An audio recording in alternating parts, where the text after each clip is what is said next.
খবরের জেরে অবশেষে শুরু হচ্ছে বিশালগড় বক্সনগর সড়ক সংস্কারের কাজ। বৃহস্পতিবার সড়কটি পরিদর্শনে যান বিশালগড়ের বিধায়ক সুশান্ত দেব, মহকুমা শাসক রাকেশ চক্রবর্তী, পূর্ত দপ্তরের executive engineer Rajesh Ghosh, SDO Gautam Banerjee সহ অন্যান্যরা। সংবাদ মাধ্যমের মুখোমুখি হয়ে বিধায়ক সুশান্ত দেব বলেন, বিশালগড়ের পশ্চিমাঞ্চলের জনগণের দীর্ঘদিনের দাবিকে মান্যতা দিয়ে রাজ্য সরকার এই গুরুত্বপূর্ণ সড়কটি সংস্কারের কাজ হাতে লাগিয়েছেন। সড়কের কাজের গুণগত মান দেখার জন্য বিধায়ক সুশান্ত দেব সংশ্লিষ্ট দপ্তরের আধিকারিকদের নিয়ে এই সড়ক পরিদর্শনে যান। উল্লেখ্য, দীর্ঘদিন যাবৎ নিগো মাফিয়াদের দৌরাত্ম্যের এই সড়ক সারের কাজে পূর্ত দপ্তর হাত লাগাতে পারেনি বলে অভিযোগ ছিল।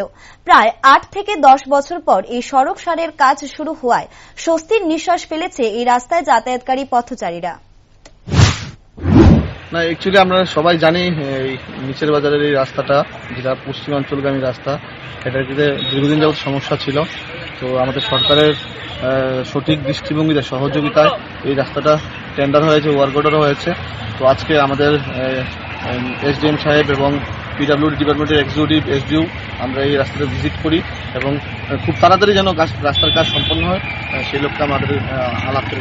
রাস্তা কাজে কতটুকু শেষ হয়েছে? এখন হচ্ছে, কাজ মাত্র শুরু হয়েছে, আরো কিছুদিন লাগবে সেটা।